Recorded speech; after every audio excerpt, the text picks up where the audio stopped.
Assalamualaikum warahmatullahi wabarakatuh. Saya ucapkan kepada Ustazah Nur Aziah. Saya Nur Aina binti Muhammad Anafiah dari kelas Bahasa Melayu 3 bersama dengan dua orang lagi rakan seperjangan iaitu Nur Hawanis binti Muhammad Rizwan dan Nur Nadilah binti Muhammad Ali akan membentangkan tentang proses pembubaran perkahwinan dalam syariat Islam dan undang-undang keluarga Islam di Malaysia. Sebagaimana yang kita sedia maklum, pembubaran perkahwinan merupakan satu fenomena yang dianggap normal dan sering berlaku dalam kalangan pasangan suami isteri kini, tetapi amat dilarang dalam Islam.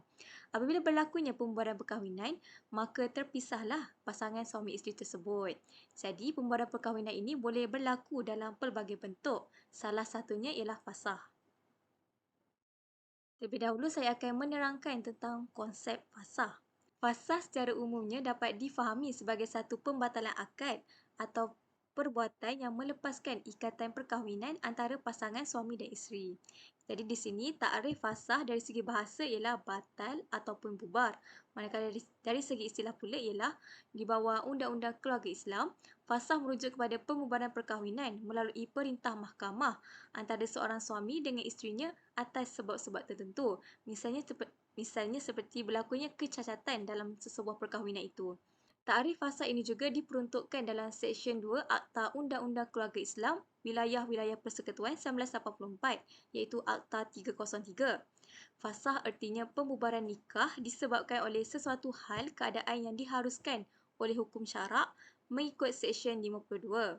Demikian, fasah merupakan tindakan merombak atau memutuskan ikatan perkahwinan antara pasangan suami isteri yang dilakukan oleh kadi atau hakim disebabkan oleh perkara-perkara tertentu tanpa melalui ucapan talak. Jadi di sini suami tidak akan melafazkan talak, tetapi talak berada di bawah kuasa hakim.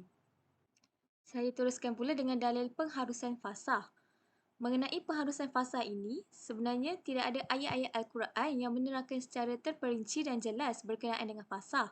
Namun, perintah tentang fasah telah diturunkan melalui dalil-dalil dari ayat Al-Quran surah Al-Baqarah, yakni ayat 231 yang bermaksud, dan apabila kamu menceraikan isteri-isteri kamu, lalu sampai akhir iddahnya, maka tahanlah mereka dengan cara yang baik atau ceraikanlah mereka dengan cara yang baik pula.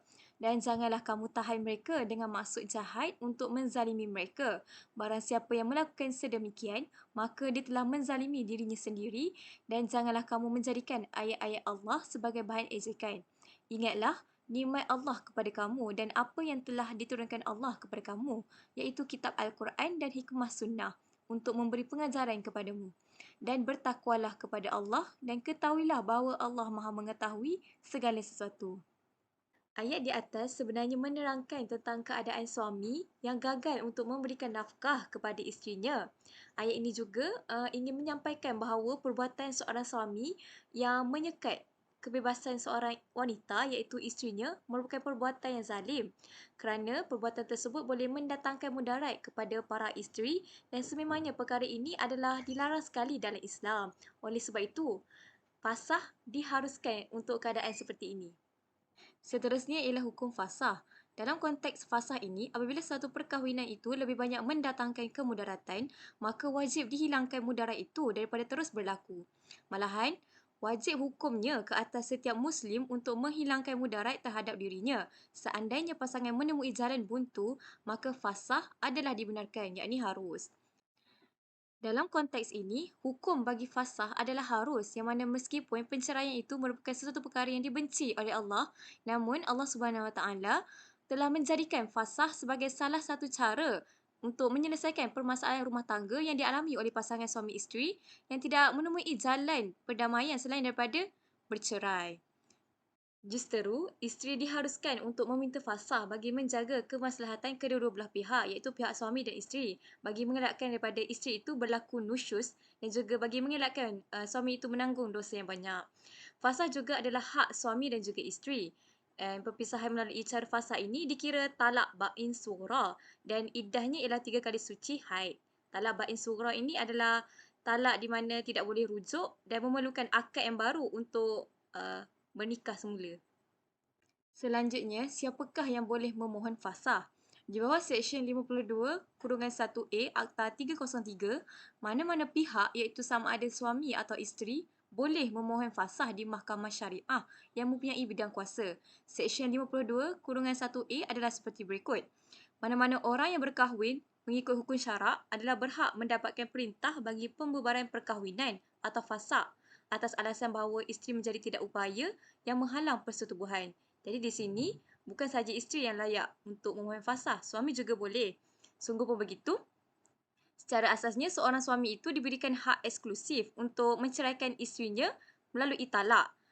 Namun di sini, meskipun suami boleh memohon fasakh, namun suami mempunyai hak khusus iaitu boleh menceraikan isteri dengan melafazkan talak.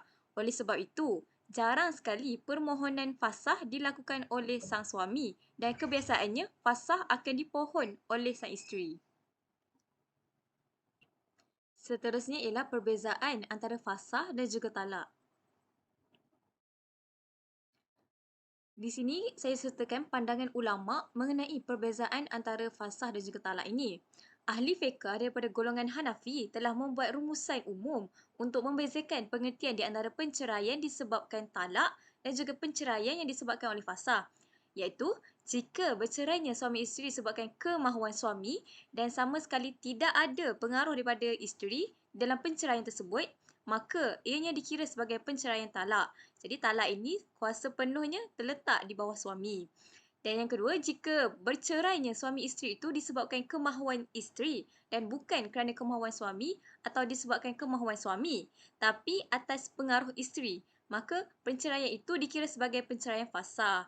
Jadi fasakh ini selalunya terjadi kerana adanya kemahuan isteri dan adanya pengaruh isteri dalam proses tersebut. Fasakh juga dikatakan sebagai pembatalan akad daripada asas dan menghilangkan sifat halal yang menjadi kesan ke atasnya. Hal ini kerana fasakh ini adalah penceraian yang dijatuhkan oleh mahkamah, bukannya daripada suami. Jadi, pasangan suami isteri itu tidak boleh rujuk dalam tempoh iddah. Maksudnya, isteri tak ada tempoh iddah dan tak ada sifat halal di situ. Kerana jika mereka ingin berkahwin semula, mereka perlu ada yang akad baru. Berbeza pula dengan talak iaitu ia ialah menamatkan akad dan sifat halal masih kekal kecuali setelah talak bain iaitu talak 3. Jadi di sini talak adalah menamatkan pernikahan itu, akad tersebut. Tapi sifat halal masih kekal kerana adanya tempoh iddah bagi seorang isteri dan dalam tempoh tersebut pasangan suami isteri itu masih boleh rujuk tanpa memerlukan akad yang baru.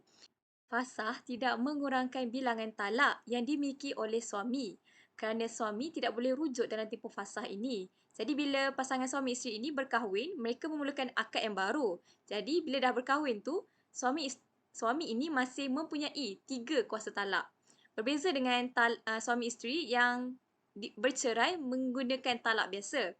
Jika mereka rujuk ataupun berkahwin semula, talak yang dimiliki oleh suami tersebut berkurang. Jika sebelum ini suami menceraikan isteri sebanyak dengan talak 1, maka selepas dia rujuk semula, talak yang dimiliki oleh suami adalah sebanyak 2 sahaja. Seterusnya ialah syarat sah fasakh. Menurut pendapat mazhab Syafi'i, syarat sah fasakh ada 2 perkara, iaitu pertama, tidak sah fasakh nikah atau fasakh al-nikah iaitu pembatalan perkahwinan ini jika dipersetujui oleh kedua-dua belah pihak. Hal ini kerana sekiranya pasangan suami isteri itu bersetuju untuk bercerai, mereka seharusnya menjalani perceraian biasa iaitu menggunakan talak di mana suami mentalakkan isteri sama ada dengan talak 1, 2 ataupun 3. Kerana fasakh ini adalah khas ataupun khusus untuk pasangan suami isteri yang mana pasangannya enggan menceraikannya dengan talak biasa. Jadi dia memerlukan kuasa hakim di situ, kuasa mahkamah. Syarat yang kedua ialah keterangan atau bukti yang diberikan mestilah disaksikan oleh 2 orang lelaki atau pengakuan bahawa kecacatan seperti mati pucuk atau dengan cara berganti-ganti sumpah. Jadi di sini jelas menunjukkan bahawa sekiranya isteri tersebut ingin memfailkan fasakh atas sebab suami dia mendera dia fizikal dan mental, dia perlu membawa bukti daripada 2 orang lelaki ataupun membuat pengakuan di hadapan mahkamah berserta bukti-bukti seperti gambar, video, dokumen dan sebagainya untuk memastikan fasakh yang difailkan itu mampu dijatuhkan. Jelasnya di sini, Fasah ini bukanlah sewenang-wenangnya boleh dipohon oleh pasangan suami isteri, kerana sekiranya syarat sah fasah yang telah diperuntukkan tidak dipenuhi, maka hakim ataupun pihak mahkamah berhak untuk menolak permohonan fasah yang telah dikemukakan. Baiklah, saya akan meneruskan pembentangan tentang sebab-sebab yang membolehkan fasad. Baik, antara sebab yang membolehkan suami atau isteri menuntut fasad di mahkamah ialah yang pertama, suami atau isteri menghilangkan diri lebih daripada 1 tahun tanpa berlakunya komunikasi antara suami dan isteri. Yang kedua, suami cuai atau tidak memberi nafkah kepada isteri selama tempoh 3 bulan. Jadi apabila suami tidak memberikan nafkah kepada isteri selama 3 bulan, isteri berhak untuk menuntut fasah di mahkamah. Yang ketiga, suami atau isteri telah dihukum penjara selama tempoh 3 tahun atau lebih. Sebab yang keempat yang membolehkan isteri atau suami menuntut fasah di mahkamah ialah suami atau isteri tidak menunaikan nafkah batin ataupun suami atau isteri tidak melayani sesama mereka selama tempoh 1 tahun tanpa sebab yang munasabah. Jadi perkara ini merupakan alasan yang kukuh untuk dikemukakan kepada mahkamah untuk menuntut fasah. Yang kelima, sebab yang kelima membolehkan isteri atau suami menuntut fasah di mahkamah ialah apabila perkahwinan sudah berlangsung selama 4 bulan, isteri masih belum disetubuhi oleh suami kerana suami sengaja enggan menyetubuhinya. Sengaja enggan menyetubuhinya ni boleh menjadi kerana suami benci kepada isteri, suami tidak sayang isteri, dan suami sengaja untuk menyakitkan hati isteri. Jadi perkara ini akan membolehkan isteri menuntut fasah di mahkamah. Baik, sebab yang membolehkan suami atau isteri menuntut fasad di mahkamah yang keenam ialah suami atau isteri menganiayai pasangannya. Contohnya, suami mendera atau memukul isteri sehingga menyebabkan berlakunya kecederaan yang teruk, ataupun suami memaksa isteri hidup dalam keadaan lucah, suami melarang isteri untuk beribadah dan sebaliknya. Seterusnya, sebab yang ketujuh ialah suami atau isteri telah gila dalam tempoh 2 tahun. Sebab yang ke-8 yang membolehkan tuntutan fasad dilakukan ialah suami atau isteri sedang menghidap penyakit vitiligo ataupun penyakit kelamin yang berjangkit. Keadaan ini akan memberi kesan yang negatif kepada pasangan suami atau isteri kerana penyakit kelamin yang berjangkit ni amat berbahaya dan memudaratkan pasangan tersebut. Jadi, salah satu pasangan suami atau isteri berhak untuk menuntut fasad di mahkamah. Sebab yang membolehkan fasad yang seterusnya ialah suami mati pucuk pada masa perkahwinan. Jadi apabila suami mati pucuk, isteri berhak untuk menuntut fasah di mahkamah. Dan suami juga berhak untuk menuntut fasah di mahkamah apabila isteri tidak sempurna alat kelaminnya, iaitu tumbuh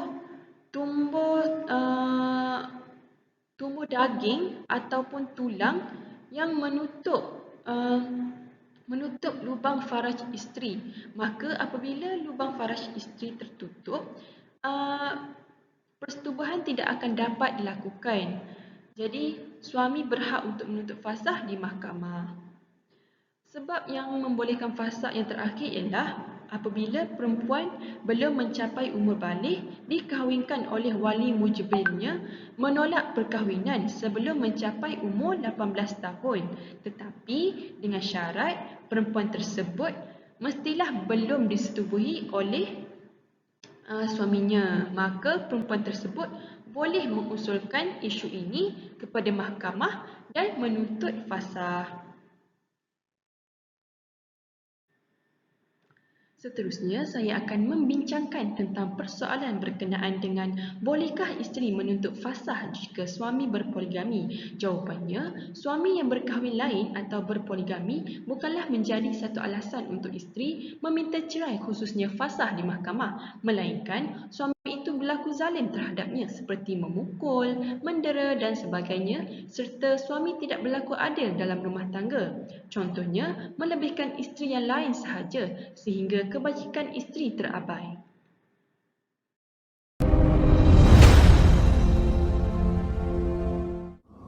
Boleh kau ada isteri minta cerai kerana tok lelaki nikah lain, jangan minta cerai. Nikah lain bukan alasan untuk isteri minta cerai. Lainlah suami itu zalim, buat khianat kepada kita. Itu antara alasan boleh kita minta cerai. Manakala nikah lain itu bukan zalim, kerana Nabi yang ajar nikah ramai. Kalulah perbuatan berkahwin ramai itu zalim, nescaya Nabi yang mengajar nikah ramai, Nabi mengajar perbuatan zalim. Maka nikah ramai tak boleh minta. Nikah kedua, nikah ketiga. Tok laki baik tapi apa? Kita kata dia jahat sebab dia nikah dua, nikah tiga. Tak, bukan lagu. Tapi kerana dia tak berlaku adil. Dia seksa kita, dia katuk, dia tak win nafkah ke gapo, ataupun dia torture kita jadi pening kita gapo dia torture kita kata gini berlaku tu. Waktu sebab lain lah, bukan sebab nikah. Soalan yang seterusnya, bolehkah isteri menuntut fasah jika suami garang? Jawapannya, suami garang bukan satu alasan untuk isteri menuntut fasah di mahkamah kerana sifat garang suami itu bukanlah satu sifat jahat seorang suami dan alasan ini tidak diterima oleh Allah Subhanahu Wa Taala dan membawa kemurkaan Allah. Jika isteri tetap meminta cerai atau fasah kerana alasan tersebut, maka isteri tersebut tidak akan mencium bau syurga. Isteri minta fasah sedang suami kurang sihat. Alasan suami garang. Muda-muda dulu tak nak pisah sebab ingat anak-anak, sekarang dah tua baru nak pisah. Bagaimana kalau isteri yang selalu bersungut dengan suami, dengan kata-kata dari muda sampai tua jadi hamba dia, baik. Bila tua ni dia kata laki dia garang, dia nak cerai. Dengar baik-baik. Kalau Allah tak izinkan perceraian ini, Allah tak reda, masuk neraka perempuan ini, tak dapat syurga. Nabi kata ayyuma imra'atin sa'alat salaqan min zawjiha min ghairi ba'sin fahramun 'alaiha ra'atul jannah kama qala. Mana-mana isteri yang minta cerai daripada suaminya bukan dengan sebab jahat suaminya, maka perempuan ini tidak cium bau syurga. Faham lagi? Jadi hati-hatilah. Kalau buat alasan garang pada benda itu tak diterima oleh Allah, maka mu masuk neraka. Jadi nak minta cerai biarlah ada alasan. Suami tak beri nafkah, suami dipenjara, suami dera katak terajang sepak, suami larang buat yang wajib, larang tutup aurat dalam sembahyang, suami suruh buat yang haram, suruh benda minum arak, suruh macam-macam. Tak? Barulah boleh minta cerai. Dah? Soalan seterusnya,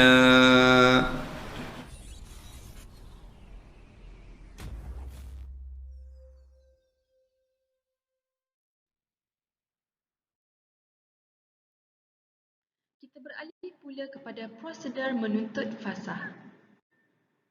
Prosedur menuntut fasah yang pertama ialah di kaunter mahkamah. Di kaunter mahkamah, suami atau isteri perlu menyerahkan borang permohonan cerai yang telah lengkap kepada kaunter mahkamah. Seterusnya, membayar yuran pendaftaran mengikut kadar yang telah ditetapkan oleh negeri masing-masing. Setelah membayar yuran, suami atau isteri perlulah mendaftar kes penceraian di kaunter. Seterusnya, mereka akan menerima tarikh dan masa untuk hadir ke mahkamah. Tidak melebihi 21 hari kes didaftarkan. Seterusnya, prosedur yang kedua ialah prosedur di mahkamah. Pada ketika ini, mahkamah akan menyerahkan surat saman kepada suami atau isteri. Tidak melebihi 14 hari kes didaftarkan. Seterusnya, suami dan isteri perlulah hadir pada tarikh dan masa yang telah ditetapkan dengan membawa sekali sijil nikah atau sijil rujuk dan kad pengenalan ataupun dokumen-dokumen penting yang lain. Semasa berada di mahkamah, suami atau isteri perlulah memaklumkan pembelaan kepada hakim dan akan mendapatkan tarikh pembicaraan semula sekiranya tidak ada persetujuan antara kedua-dua belah pihak semasa pembicaraan dilaksanakan. Prosedur yang ketiga ialah prosedur persediaan sebelum pembicaraan. Suami atau isteri perlu melantik peguam dan seterusnya menyediakan dokumen penting pembicaraan tidak melebihi 1 bulan daripada tarikh pendaftaran. Dokumen-dokumen tersebut seperti penyata tuntutan, penyata pembelaan atau tuntutan balas jika ada, jawapan kepada tuntutan balas dan dokumen-dokumen penting yang lain. Prosedur yang seterusnya ialah prosedur apabila berada di dalam mahkamah. Sekali lagi, suami atau isteri akan hadir bicara pada tarikh dan masa yang telah ditetapkan dan mereka perlulah memberi keterangan sewaktu pembicaraan berlangsung. Mereka juga perlu mengemukakan saksi untuk menyokong keterangan yang telah dibuat dan perlu juga mengemukakan hujah bertulis. Seterusnya, apabila pembicaraan selesai, maka hakim akan membuat keputusan, isteri atau suami akan menerima keputusan hakim. Catatan, tempoh pembicaraan tidak melebihi 3 bulan daripada tarikh kes didaftarkan. Pembicaraan juga tetap boleh dilaksanakan atau dijalankan sekiranya salah seorang suami ataupun isteri tidak hadir ke mahkamah untuk pembicaraan. Prosedur yang terakhir ialah keputusan mahkamah. Keputusan, sekiranya tuntutan fasah disabitkan, mahkamah akan mengeluarkan perintah penceraian. Maka, suami dan isteri akan menerima rekod penceraian tersebut. Jadi, suami dan isteri perlulah segera membawa rekod penceraian yang telah diterima tersebut ke Jabatan Agama Islam untuk didaftarkan penceraian. Seterusnya, di Jabatan Agama Islam, suami dan isteri akan menyerahkan rekod cerai dan dokumen asal ataupun sijil nikah kepada Jabatan Agama Islam. Suami atau isteri juga perlulah membawa yuran untuk mendaftar penceraian. Yuran tersebut adalah mengikut kadar negeri masing-masing. Seterusnya, pihak Jabatan Agama Islam akan mendaftarkan penceraian tersebut dan mengeluarkan sijil penceraian. Jadi, ini merupakan ringkasan prosedur untuk menuntut fasah di mahkamah. Yang pertama, tuntutan perlu dilakukan dengan mengisi penyata tuntutan yang disediakan di mahkamah sekiranya tidak menggunakan khidmat peguam. Seterusnya, suami atau isteri perlulah menulis alasan-alasan yang munasabah bersama peruntukan undang-undang. Alasan yang tidak munasabah seperti tiada persefahaman tidak akan diterima oleh mahkamah kerana alasan tersebut adalah merupakan satu alasan yang sangat lemah. Contohnya, alasan tersebut ialah suami tidak membayar nafkah zahir isteri dan anak-anak selama lebih 6 bulan seperti mana yang dinyatakan pada Seksyen 52-1-B Akta Keluarga Islam Wilayah-Wilayah Persekutuan 1984. Suami atau isteri yang ingin menuntut fasah juga perlulah mengemukakan bukti yang kukuh untuk menuntut fasah seperti dokumen, gambar, saksi dan lain-lain. Seterusnya, selepas menulis alasan-alasan, mahkamah akan menghantar saman kepada defendant. Iaitu contohnya, sekiranya isteri menuntut fasah, defendantnya adalah suami. Sekiranya suami yang menuntut fasah, defendant tersebut adalah isteri. Seterusnya, defendant perlu menandatangani saman tersebut untuk membolehkan perbicaraan di mahkamah dijalankan. Namun, jika defendant masih tidak menandatangani saman tersebut ataupun tidak hadir ke mahkamah, mahkamah tetap akan memulakan prosiding perbicaraan tanpa kehadiran defendant. Saya Nur Nadila binti Muhammad Ali dari kelas PM3 akan menyambung pentaksiran berterusan ini. Baiklah, sekiranya tadi kita telah pun mengetahui tentang apa itu fasah, bagaimana prosedur fasah, maka kini kita beralih pula kepada implikasi fasah. Baiklah, di sini kami telah memaparkan 3 implikasi fasah. Yang pertamanya, sekiranya fasah ini terjadi, maka pasangan suami isteri perlu berkahwin semula dengan akad nikah dan mahar yang baharu. Baiklah, umum kita mengetahui bahawa fasah merupakan salah satu cara yang menjurus kepada pembubaran perkahwinan. Maka apabila pasangan itu membuat tuntutan fasah dan sekiranya fasah itu diterima oleh hakim dan hakim menjatuhkan fasah tersebut, maka talak yang akan gugur terhadap pasangan tersebut adalah talak bain sughra. Menurut IDAYU pada tahun 2021, talak bain sughra ialah talak 1 atau 2 yang memerlukan akad dan mahar baharu sekiranya mereka berhasrat untuk merujuk. Baiklah, kesan yang kedua, sekiranya fasah ini terjadi, maka isteri tidak berhak untuk mendapat mut'ah jika orang yang memohon fasah itu adalah isteri itu sendiri. Baiklah, apa itu mut'ah? Menurut Nur Sahila Ayub pada tahun 2022, mut'ah ialah sagu hati yang wajib diberikan oleh suami kepada bekas isteri sebagai tanda penghargaan untuk memulakan hidup baharu. Baik, apakah contoh-contoh mut'ah yang boleh diberikan oleh suami kepada isteri? Bekas isteri. Antaranya adalah seperti kereta, motosikal, emas, rumah dan sebagainya. Baiklah, kesan yang ketiga, kesan fasah yang ketiga adalah fasah ini tidak akan mengurangi bilangan talak. Apakah yang dimaksudkan dengan tidak mengurangi bilangan talak? Baiklah, di situ saya ada memaparkan sedikit kronologi. Iaitu, misalnya, mahkamah memfasahkan pernikahan Ahmad dan Siti buat kali pertama dan mereka tidak bercerai, dan sekiranya mereka tidak bercerai, maka perkahwinan semula mereka yang menggunakan akad dan mahar baharu itu tidak dikira sebagai talak dan tidak mengurangi bilangan talak.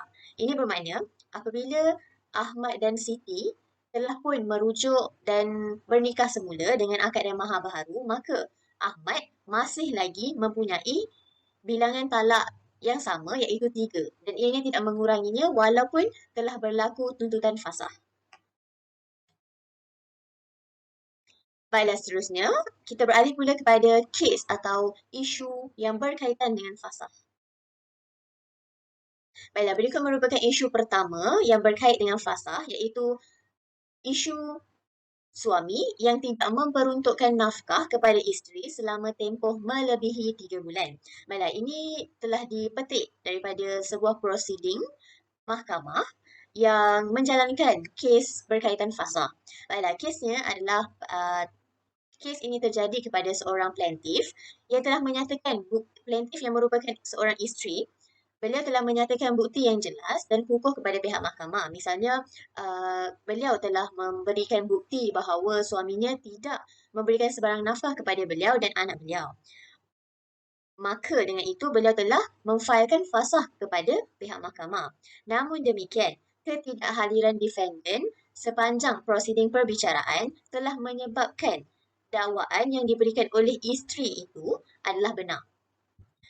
Seterusnya, berdasarkan keterangan plaintiff, iaitu isterinya, defendant mengalami kemalangan dan lumpuh serta tidak mampu bekerja. Defendant juga dikatakan berada dalam kategori orang kurang upaya atau OKU pada ketika itu.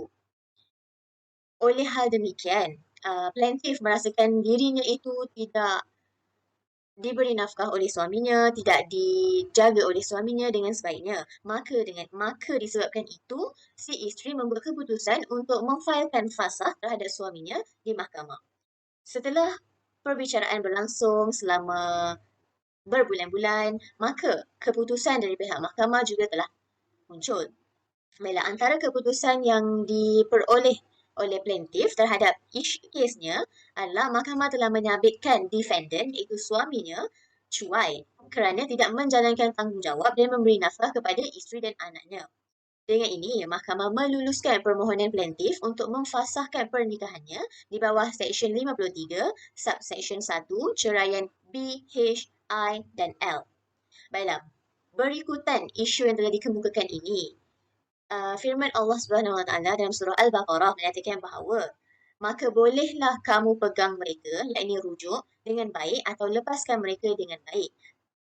Firman Allah ini boleh dikaitkan dengan isu ini, iaitu apabila seorang suami yang tidak dapat menjalankan tanggungjawabnya seharusnya mempunyai kesedaran untuk melepaskan dengan cara yang baik sekiranya tidak mampu. Manakala sekiranya si suami itu mampu untuk menjalankan tanggungjawabnya, maka hendaklah dijaga isteri dan anaknya dengan sebaik mungkin kerana ianya adalah salah satu amanah Allah. Baiklah. Seterusnya, kita beralih pula kepada isu kedua, iaitu isu penderaan fizikal atau keganasan rumah tangga. Seperti yang boleh dilihat pada paparan yang dipaparkan ini, berikut merupakan satu keratan akhbar yang mengisahkan seorang pelakon yang bernama Afiq Muiz. Beliau tampil untuk prosiding tuntutan fasah bersama isterinya atau bekas isterinya. Baiklah, bagi isu ini, isteri kepada Afiq Muiz telah menuntut fasah di mahkamah akibat kemelut rumah tangga yang mereka hadapi. Si suami iaitu Afiq Muiz didapati tidak memberi nafkah dan mencederakan isteri iaitu pada bahagian-bahagian yang boleh dilihat sepertinya ditampar sebanyak 2 kali, ditendang di bahagian perut dan melukai dagu isteri. Maka di atas faktor keganasan ataupun penderaan fizikal ini, isteri Afiq Muiz telah memfailkan tuntutan fasah kepada pihak mahkamah. Maka perbicaraan mengenai isu ini berlangsung di Mahkamah Rendah Syariah Petaling, Subang, Lestari. Baiklah, berkenaan dengan isu ini, si suami juga telah membuat laporan polis berhubung dakwaan isterinya dengan mengatakan bahawa setiap kenyataan yang dikeluarkan oleh isterinya itu adalah fitnah. Maka si suami itu telah menyerahkan kepada peguam untuk tindakan susulan berhubung tuduhan kaki pukul yang dilemparkan kepadanya oleh isterinya. Baiklah, ini merupakan antara isu yang menjurus kepada fasah. Antaranya ialah penderaan fizikal seperti memukul secara fizikal. Baiklah, seterusnya, isu ini juga masih lagi berlangsung sehingga kini dan masih lagi menantikan keputusan daripada pihak mahkamah berkaitan status pernikahan mereka. Isu fasah ketiga adalah isu bergantung. Baiklah, isu fasah yang ketiga adalah isu bergantung tidak bertali. Seperti yang boleh dilihat pada paparan slide ini, berikut juga merupakan satu keratan akhbar yang mengisahkan seorang isteri yang menuntut fasah terhadap suaminya. Baiklah, isu ini mengisahkan tentang seorang pengawal keselamatan sebuah sekolah yang merayu suaminya untuk tampil ke mahkamah syariah bagi menyelesaikan isu fasahnya. Suaminya didapati ingkar tampil sebanyak 4 kali dalam prosiding tersebut meskipun arahan telah dikeluarkan oleh pihak mahkamah sebelum ini. Antara punca yang telah menyebabkan si isteri membuat tuntutan fasah kepada mahkamah adalah disebabkan oleh suaminya yang tidak memberi sebarang nafkah kepada dirinya dan juga anaknya dan sering ditinggalkan begitu sahaja walaupun telah berkahwin selama 16 tahun. Baiklah, ini merupakan antara punca-punca yang menyebabkan si isteri melaksanakan tuntutan fasah terhadap suaminya.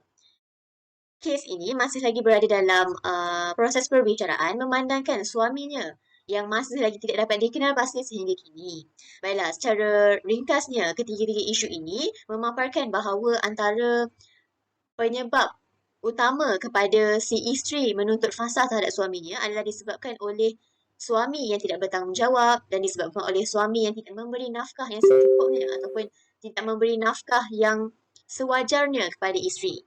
Baiklah, oleh hal demikian, para suami perlulah sedar dan mengetahui tanggungjawab mereka yang bergelar sebagai ketua keluarga terhadap rumah tangga yang dibina. Baiklah, seterusnya kita beralih pula kepada hikmah fasah. Antara hikmah fasah yang pertama, melalui fasah ini, fasah ini dapat memberi peluang kepada si isteri untuk membuat tuntutan pembatalan perkahwinan. Seperti yang kita tahu, kuasa menjatuhkan talak ini hanya terletak kepada suami. Maka, namun demikian, apabila seseorang isteri itu mempunyai sebarang masalah berkaitan dengan rumah tangga, mereka tidak mempunyai sebarang hak ataupun pengkhususan dalam membuat keputusan berkaitan dengan pembubaran perkahwinan. Oleh itu, dengan wujudnya fasah ini, para isteri berpeluang untuk membuat tuntutan yang dapat menjurus kepada pembatalan perkahwinan. Seterusnya, hikmah yang kedua, fasah ini juga dapat mengelakkan kemudaratan yang ditanggung isteri jika ikatan diteruskan. Seperti yang kita boleh lihat banyak terjadi dalam kalangan isteri yang sering dipukul, didera, dihina, dicaci dan sebagainya. Maka fasah ini menjadi salah satu medium kepada mereka untuk menghentikan kemudaratan yang menimpa diri mereka. Baiklah, hikmah yang ketiga, fasah ini juga bertujuan untuk memberi peringatan kepada suami agar bertanggungjawab dalam menunaikan hak isteri.